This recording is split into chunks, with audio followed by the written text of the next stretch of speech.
Hey everyone, what's up? Vitor Malcher here. Here's Hugo. Hey everyone, Hugo Vaz. are we online? Yeah, I think we are. Yeah, okay. Everything seems to be working. No package loss today. The same as Monday. That's great. I do hope your experience with the stream got better after that weird fix, some kind of magic that happened that occasionally just started working. Anyway, Yes. so here today we are to talk about the art in outer space, more specifically developing promotional pieces and promotional artwork for the game itself. We've gotten to a point of development in which that specific kind of work got needed. It started to be needed, and we are waiting to show this game to the world and announce it properly and all the kind of stuff. So that's the moment where Hugo starts shining with the illustration for the pieces and all the kind of stuff. So yeah, the idea here is to talk a bit with him about his development and what he's doing right now. And we could start by just asking who are you, like to present yourself better for the people. Well, my name is Hugo Vaz. I'm one of the partners at Behold Studios. I worked on Knights of Pen and Paper. I'm in the company since 2009, so I worked on a lot of games. Knights of Pen and Paper, Chroma Squad, and much other projects that came before that. Also Galaxy of Pen and Paper, and now on Chroma Squad I'm responsible for character design and character animation. So that part kinda it's done. We got to a point in the project that everything seems fits well, and we already have a visual identity, the characters and the scenario all fit together. The team is very comfortable with that. So it's time to start to think about some promotional art to put on the stores or just to share to the audience, to make that fuzz about the game that is about to be released. So yeah, and like, okay, just diverting from the subject for a bit. Like, did you think, like, when was the point in Behold's history that you started noticing that you needed those kind of promotional pieces? Like, was that something that you always knew, or like you always known, or it was just something that you learned from outside, you observed somewhere? Okay. How was that? I think from Knights of Pen and Paper, which was our most well-known product. At the beginning, we didn't have that the feeling that people will know about the game or will know about the concept just looking at an image. And at the time, we did this kind of illustrations more for ourselves, for making fun art of our own game. So it's kind of, let's do fun art here. But it's fun because the arts from Knights of Pen and Paper, I can show you one of them here.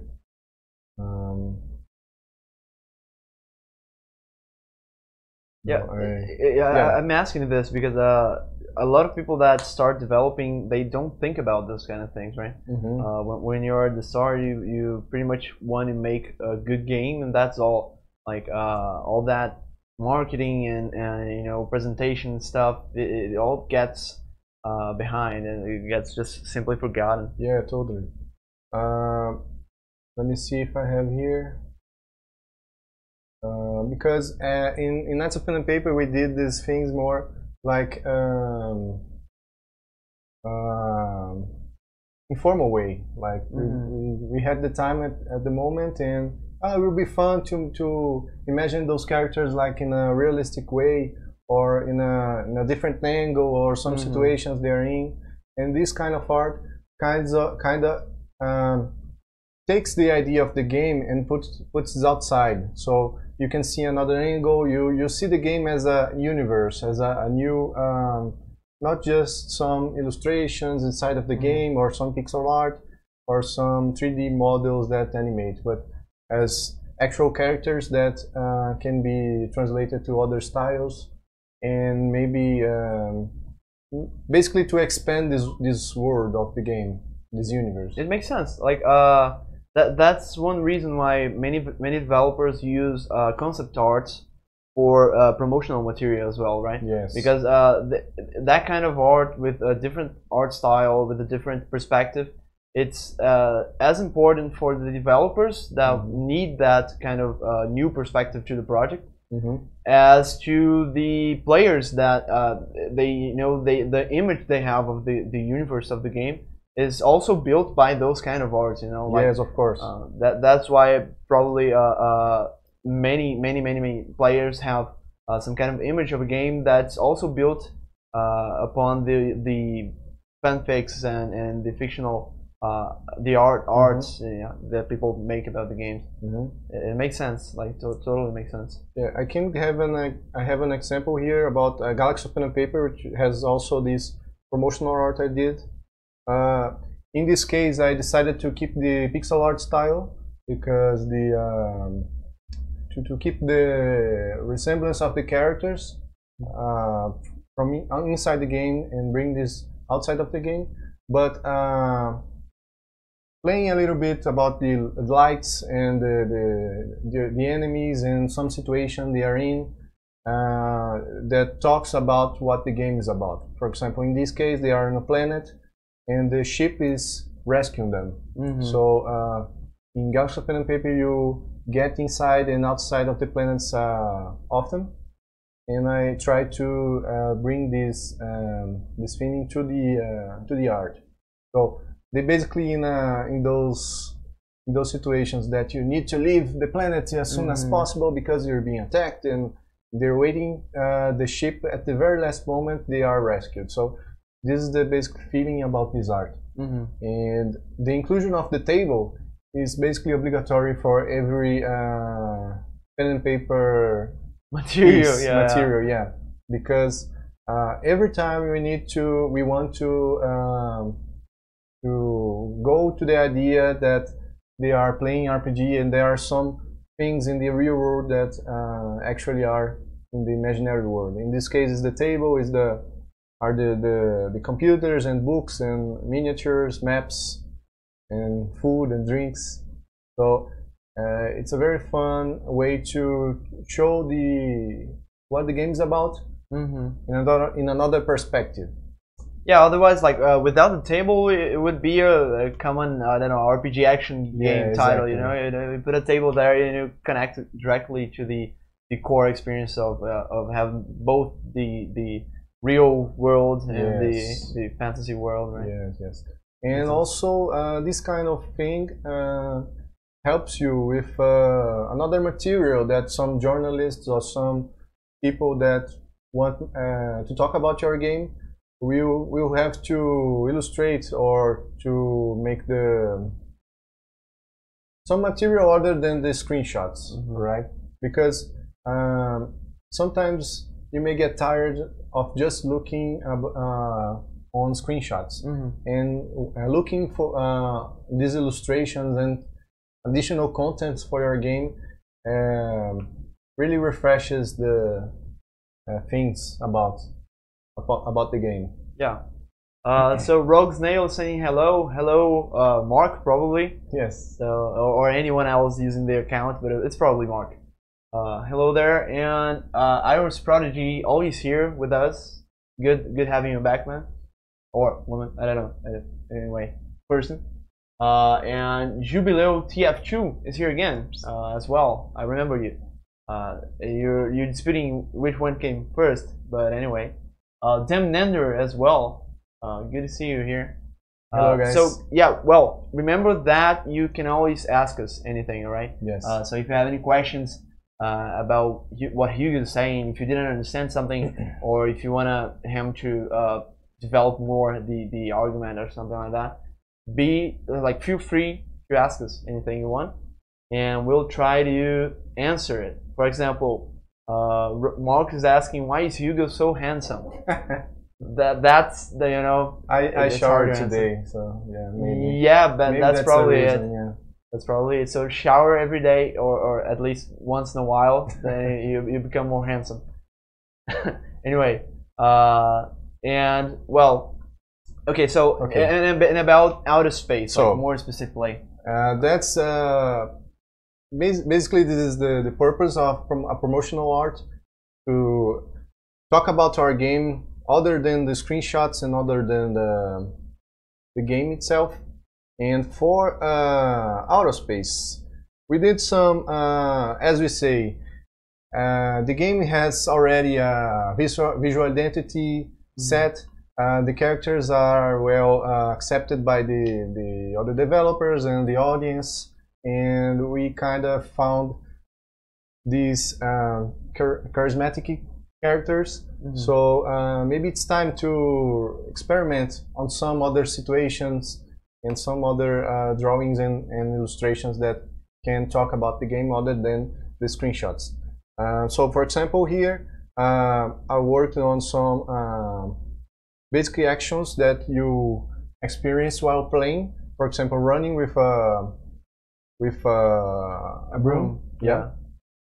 Running with buckets of water, opening doors, eating stuff, hitting enemies, and just there.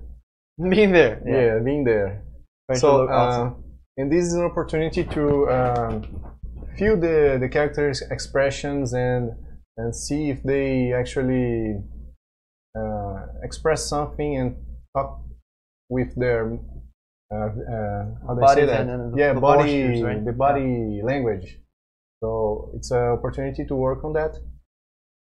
And the game is all about you again cleaning the house, but at the same time other players are doing some other stuff like taking a shower or cooking stuff, buying stuff to the house, and building them, and even sleeping. So the fun thing I think about the game is this contrast between the peace moments where you try to sleep or try to eat something and the moments where you actually are cleaning and being hit by the enemies and running away and chasing them. So yeah, the idea is like to explore that duality between the regular, the mundane, the you know, everyday things you do, and the absurd of, I don't know, dying by an alien and stuff like that, right? So you're taking care of your house, but in space. So there's a contrast since from the core of the game. So the art, I think, the promotional art needs to express that. So I worked as well on some alternatives here in a very rough way. In this case, the characters are like floating over the house. You will see like some aliens here and the characters floating with some objects, just an experimentation. In this case, in the second case, the characters are working on the first plane, and there's a character sleeping on the background. Yeah. That's a composition test. Like you're testing compositions of objects and players and stuff like that. So the main goal here is to create some this message, to transmit this message that there are characters that are working while there is a character that is sleeping. In this case, in this third case, there is a character who is bribing, like proud of doing something. And there are other characters working on the background. In this last case, is I think the most funny of them, because there is a character sleeping on the first plane, on the front, while being there are enemies around him, and at the same time characters are having a trouble time at the background. So you can see there is this duality here. Yeah. So this is the art we were looking for. At the same time, the art will need to support the logo. So I already put the logo here, or some space for it, yeah. And also the characters will need to work outside the scene. For example, if I want to take a character and use it somewhere else, for example, creating an illustration for news website, or to put on our website. Yeah, I was going to talk about that. Like these kind of pieces that this kind of artwork that we use for promotional purposes, they serve as well as just sending to journalists and stuff like that. But it also tells a lot more about the game than just stills and screenshots, right? Yes. For a period of the development of Outer Space, we could only send screenshots for I don't know, whoever wanted to know about the game or whatever event that we were subscribing to, and it was just it wasn't the game. It was literally the game, like a screenshot of it, but it didn't capture the essence of it. Like how it is to play, what is it about, the theme. It just didn't capture that well, and that was the moment I think we actually started thinking about those kind of promotional materials, that we needed them. There was no way to just keep on taking screenshots and think it's okay. Yes, there are the videos, right? That actually tells a lot about the game, but there's not every case that it's possible to use video. So the promotional art comes handy in these cases. And not everyone will actually spend I don't know, 2 minutes watching a gameplay or a trailer to understand what the game is about. Like, they need to be captured right away, right? It's like a clean shot of what it is, and then the person gets interested in it, and then it goes to the other kind of promotional materials. But like a really good promotional picture makes a hell of a difference. Yes. And what like you've been working on this like pretty much for this week, right? Like it's been more than a week that you're working on this. I don't know. Yeah, 1 week. 1 week, yeah. And how's that like comparing to the other kind of jobs that you do? Like, is this like a bad a break in the flux of the workflow? No, not at all. I think the illustration part is the most relaxing one. You can pay attention to. You can use your style. You use your the composition techniques. Like doing something that is not just having trouble with Maya, for example. So yeah, you can actually create something beautiful, just relaxing and painting and this kind of stuff. It has a bit more freedom, right? Yes, totally. We suffered a bit with that. Like we had the intention of using some in-game scenes, with different composition, something of a fake in-engine screenshot. I don't know. But we wanted to create some scenes inside the game engine and just roll with it for promotional material. But we had this problem that, like, firstly, you weren't free to do everything you wanted. Like, actually making characters look charismatic was like way harder, right? Because they were built, like they were modeled to look good from the top, from farther away. And when you get close to them, it's not that awesome, to look. Poly count and all that kind of stuff, it gets in the way. And everything, including the level itself, like the place in which they were placed, it was simply thought to be looked at in a different way. So those kind of restrictions and the limitations it brings, it just cuts off a lot of creativity. Yeah, in a company like ours, it's kind of hard to spend a week or two creating high quality characters just for the trailer. It's kind of expensive to think on that, and the illustration is very handy in creating those images, those compositions from the scratch, literally from the scratch. and yeah, the illustration is the solution for a lot of things, and in having this possibility and the thing that I like to do, it's perfect to for me to spend some time on it, and then giving a break from Maya, taking a break from Maya and other softwares, and just working on illustration in Photoshop. Yeah, not to talk about the comfort zone itself, right? Yes. Because you might be used to working on 3D models and all that kind of stuff that you do for a long time, but it's not as familiar and as I don't know, pleasures to do as drawing that you've drawn, I don't know, for how long. Like, do you draw since university or long before that?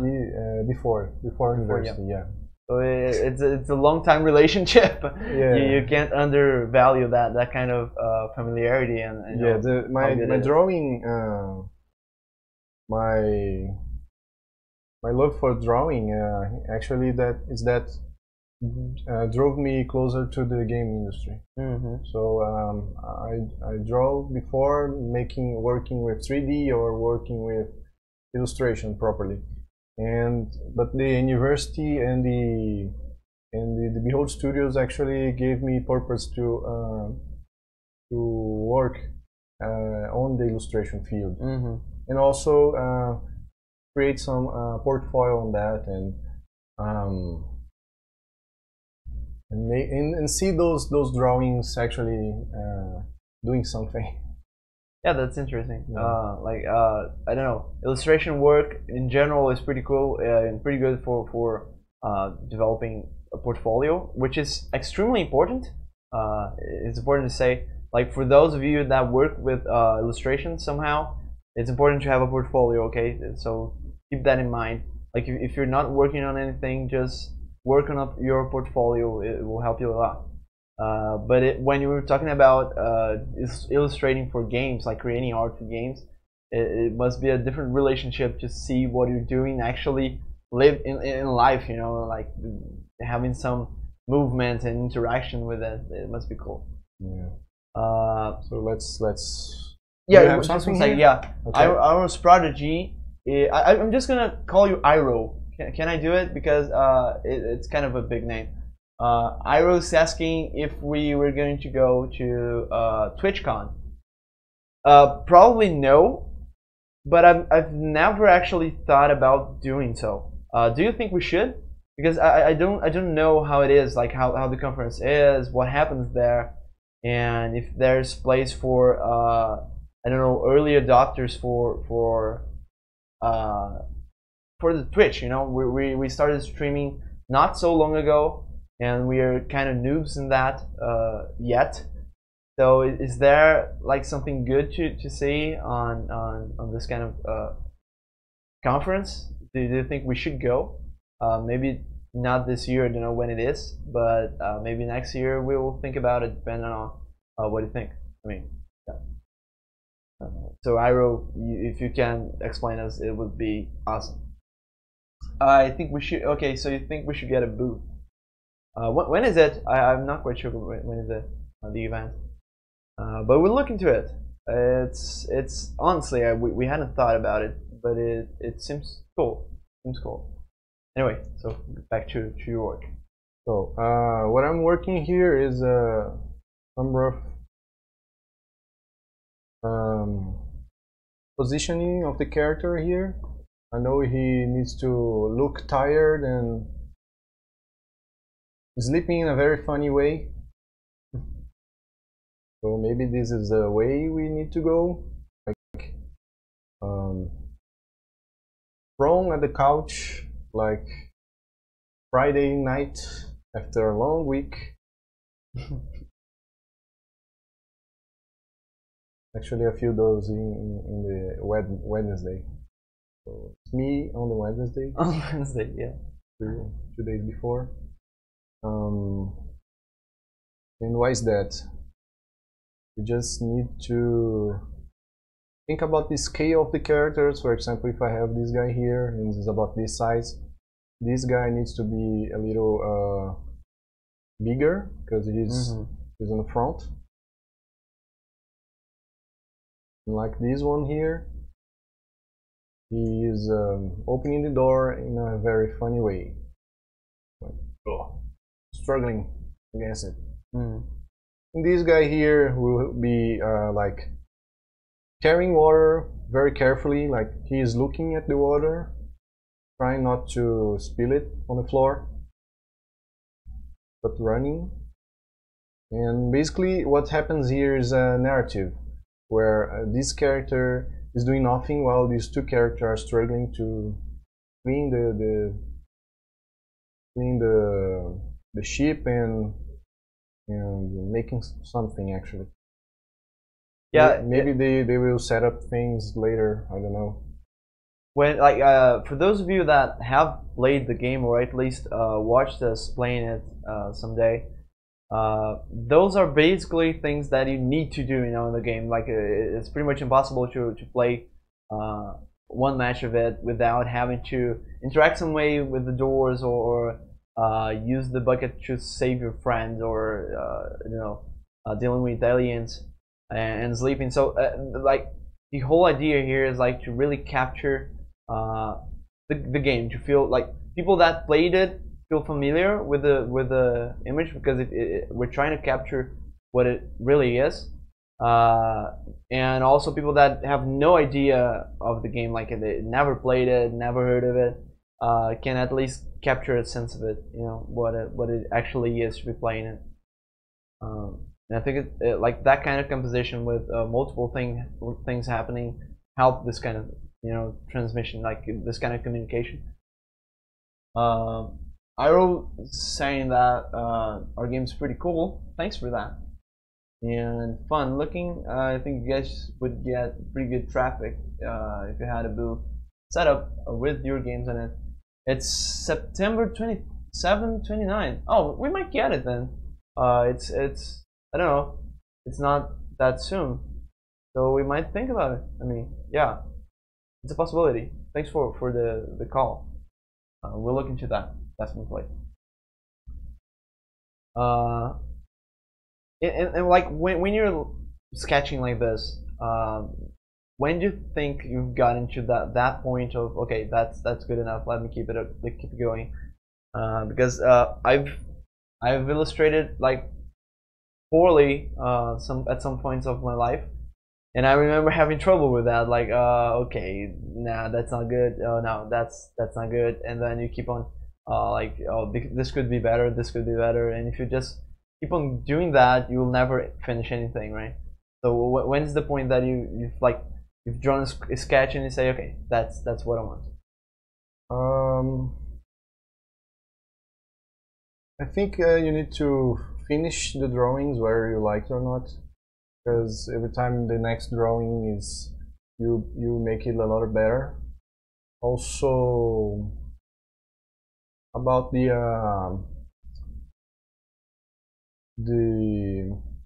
sketch itself, you need to you can work in the sketch even later on the other stages of the drawing, because there are some things that you will only notice after painting or after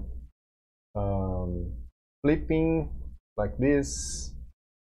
So there are some techniques that you can use to, of course, a very well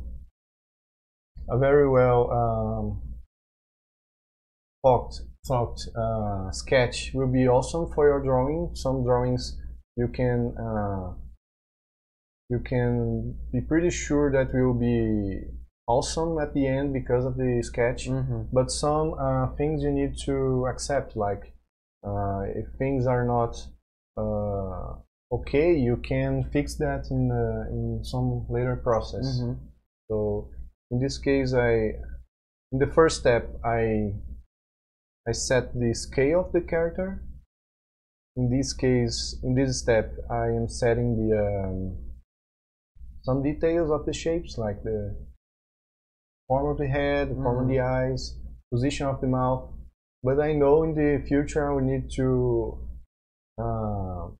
refine those curves to make like more like this. This one is much more polished, right? Yeah, like polished. Because, and even this one, I worked on this line, on the lines after the painting was done. So every stage there's not such thing like I finished this, now I go to this, and and so on. It's like a fluid process, right? Yes, exactly. You go forth, you go back, and you keep changing it. Yes.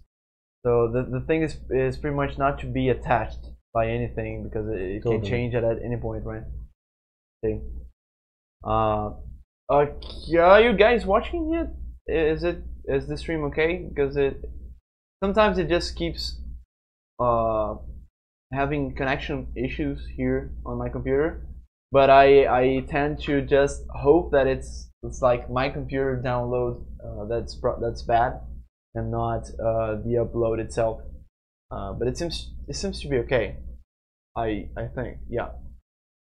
It's good, cool. And like the concepts of the characters themselves, because so far in the game we've only had beavers, right? It's the same beaver because we were testing many things with the models of the characters and things like that. Like, what's your mindset now that you can actually think of different characters and how they will look in the game, how they will look in the promotional pictures, images? Yeah, so we have those models here. They are the initial concept for the characters. So there's a lot of crazy ideas there, like the pudding head, or the shark head, or even the faucet head. But those are like faucet head. Yes. Those are just alternatives or options for us to go, because at the beginning we didn't have the idea of a game with cute heads or a game with animals, but and this was like an experimentation. We tried new things and everything basically possible. Yeah, just so you know, the faucet head became like a meme inside the team. You know, we just everything for it comes up. For some reason, some people didn't like it. I don't know why. So for some weird reason, yes. Yeah, some people found it odd. But so yeah, it became a meme. Yeah. But it's a good meme. It's totally plausible. Like you see in a faucet and you see a face in there. It's called. There's an effect for that. Yeah, I know. Yeah, it's a psychological thing where human tends to see faces in an animated object. Faces and things. It's called pareidolia. Yeah, so that's how you call it. Totally inspired by this. Pareidolia.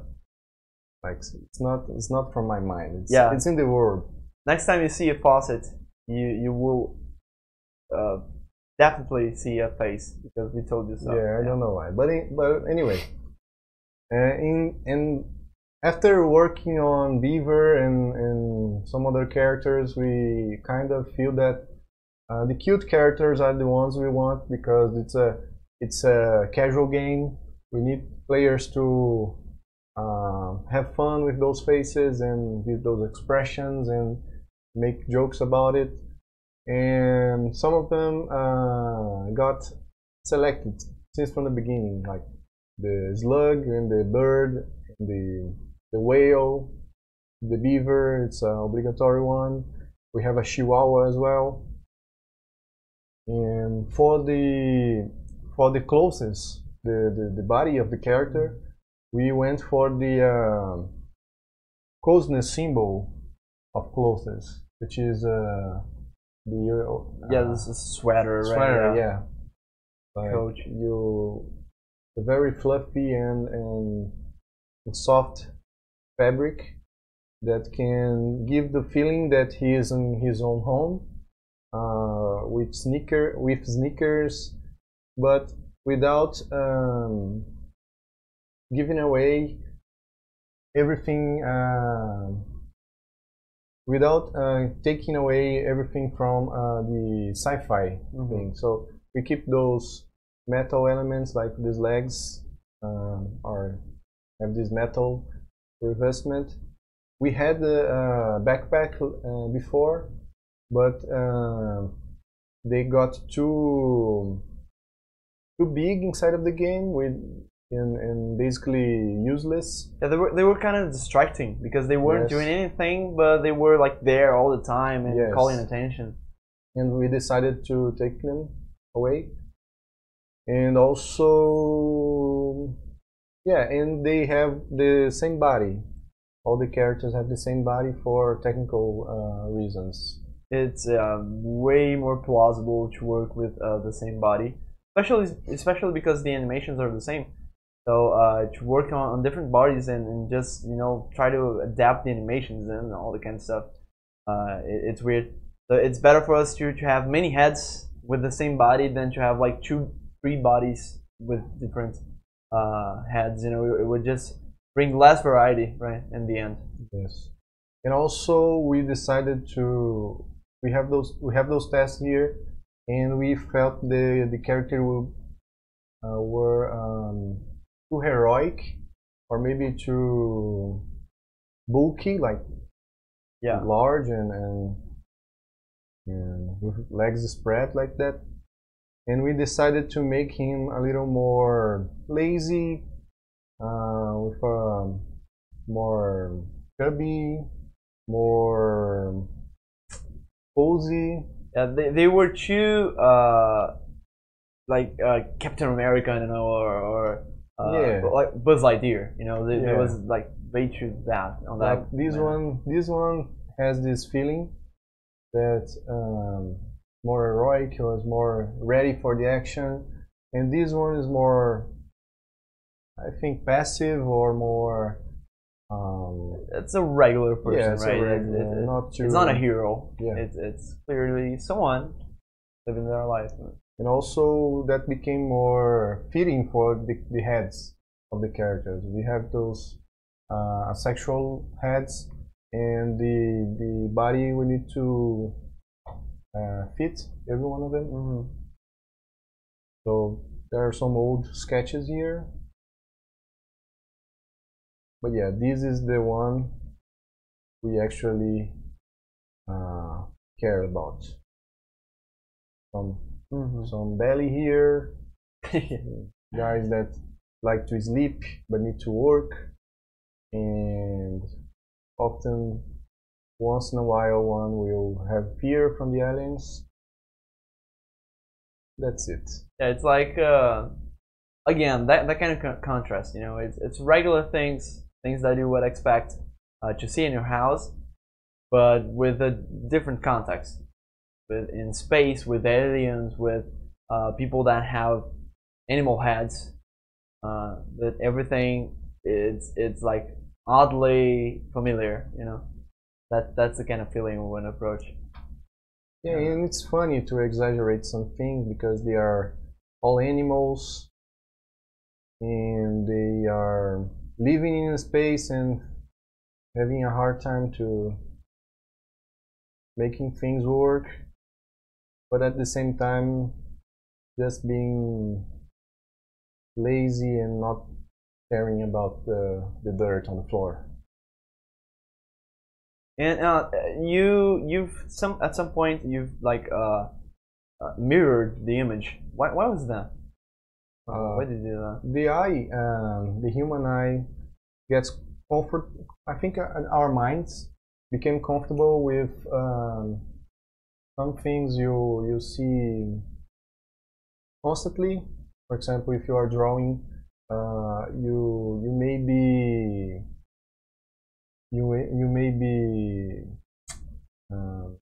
ignoring some errors, but as you flip the image, your mind doesn't recognize that image anymore. So you start to seeing the errors easily. Oh, it makes sense. That's a very clever way to identify those errors. Right? I learned this in college, and that really helps. So I use this every time. Yeah, that kind of makes a lot of sense. I remember my teachers saying that, my drawing teachers saying that kind of thing, like it's good to flip, it's good to change its position, and I was like, oh, why? I mean, yeah, okay, is it to trick the mind? But I didn't actually understand why. Because the mind actually gets comfortable with stuff.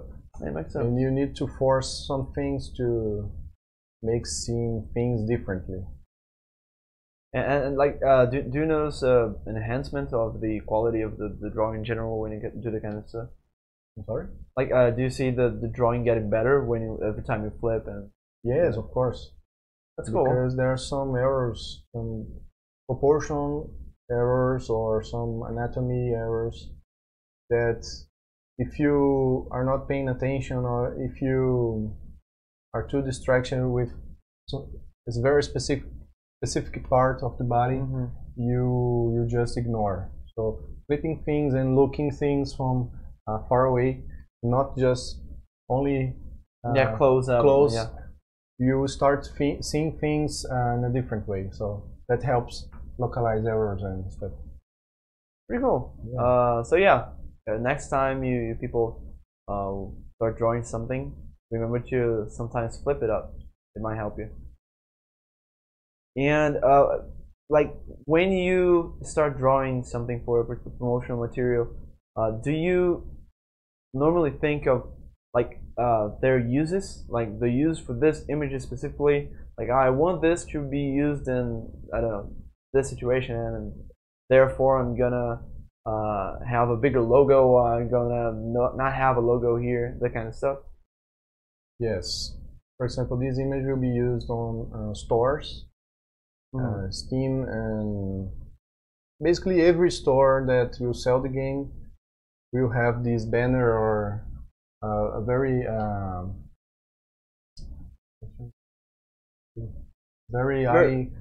eye-catching, yeah, that will need to talk about the game and being pleasant to the eye. So these images are for sure used for that. But also, as I said, when one journalist wants to talk about your game, he will not only ask for screenshots or stuff like that. If you have some additional images that can illustrate your game, that will be more rich for them. Yeah, that makes sense.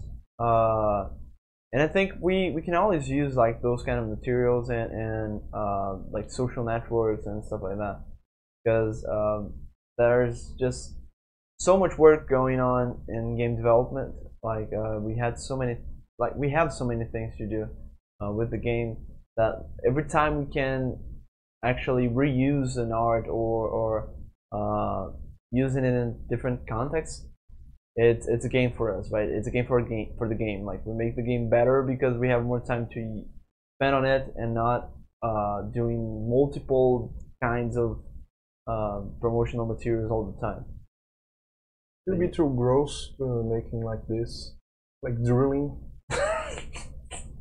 I don't think so. I think, yeah, the game has a lot of you things, right? Like it has alien dirt and explosions and eggs that look like acnes. Thanks for the permission. Yeah. I think it's okay. Anyway, I was saying that he sucks at drawing. Well, everyone kind of does at some point. Like, we gotta start somewhere, right? And I like to say that drawing is pretty much like everything else. Like, you gotta practice it to become like better eventually.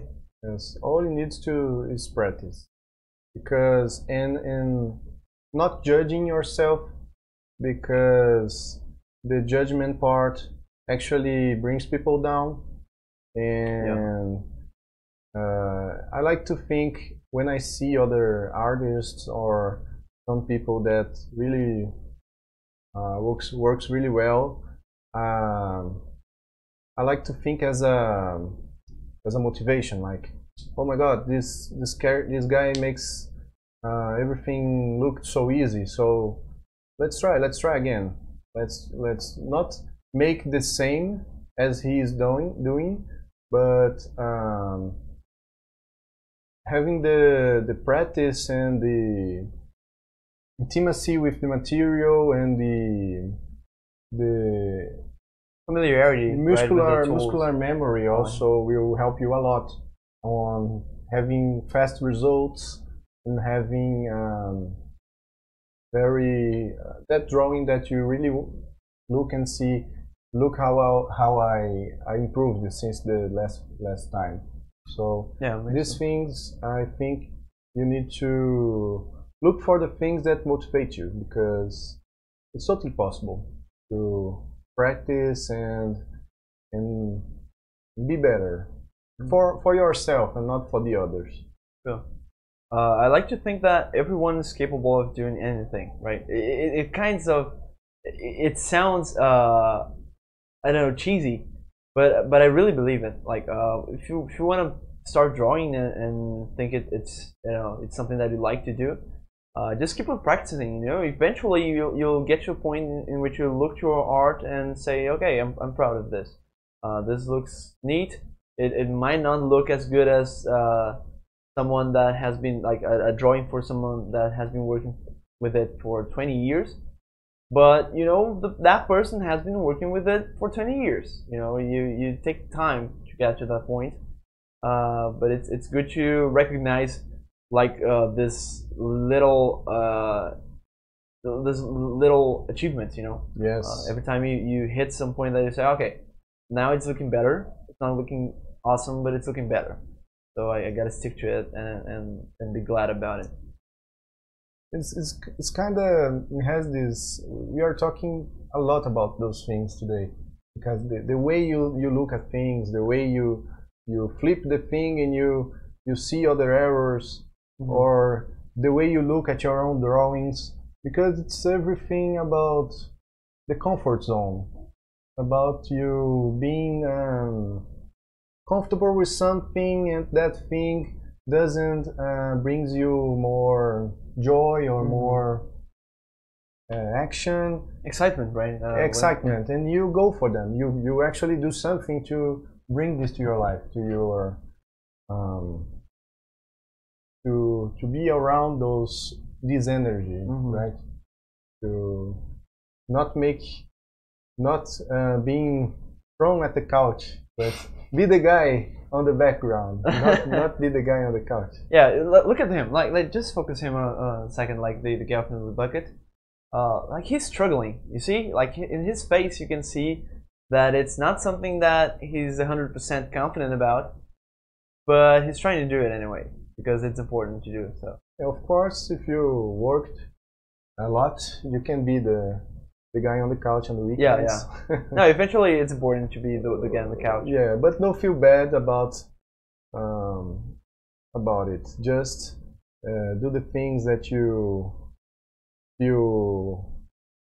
proud about, I think. You're getting pretty philosophical. Yeah.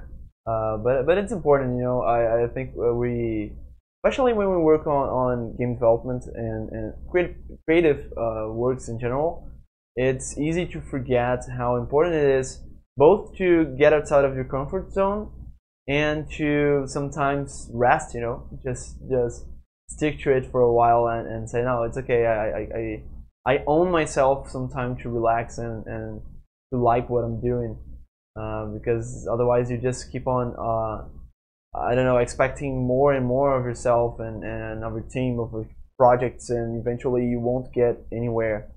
Because you're just so frustrated that you've forgotten to actually like what you do. So it's important to have both those facets. Both the guy that gets home and relax, and the one that's struggling doing something new that is not that good at it. Ira is saying that his hand doesn't work low, but he can play 6 instruments. That's awesome. That's awesome. Yeah, I can play none. Yeah, that's a really cool thing. Cool. I mean, I've tried many instruments and I've gotten a little bit far with the drums and percussion in general, but I just wish I had more time, you know, to practice. Because I have that feeling, like when you say that you kind of suck at drawing, I suck at playing the guitar. Oh my God, how I do! Like I've tried it many times, and I've even I don't know, tried it with different guitars and all the kind of things. But I never seem to find my place, you know, with the instrument. And I had this situation in which, like, every time I was trying to learn a new instrument, someone else was trying to learn it with me, and that person was just like way better, you know, at everything. And I was like, okay, maybe this instrument is not for me. But that's kind of dumb. I mean, I think some people have, I don't know, have it easier in some specific instruments, or I don't know, techniques or art forms.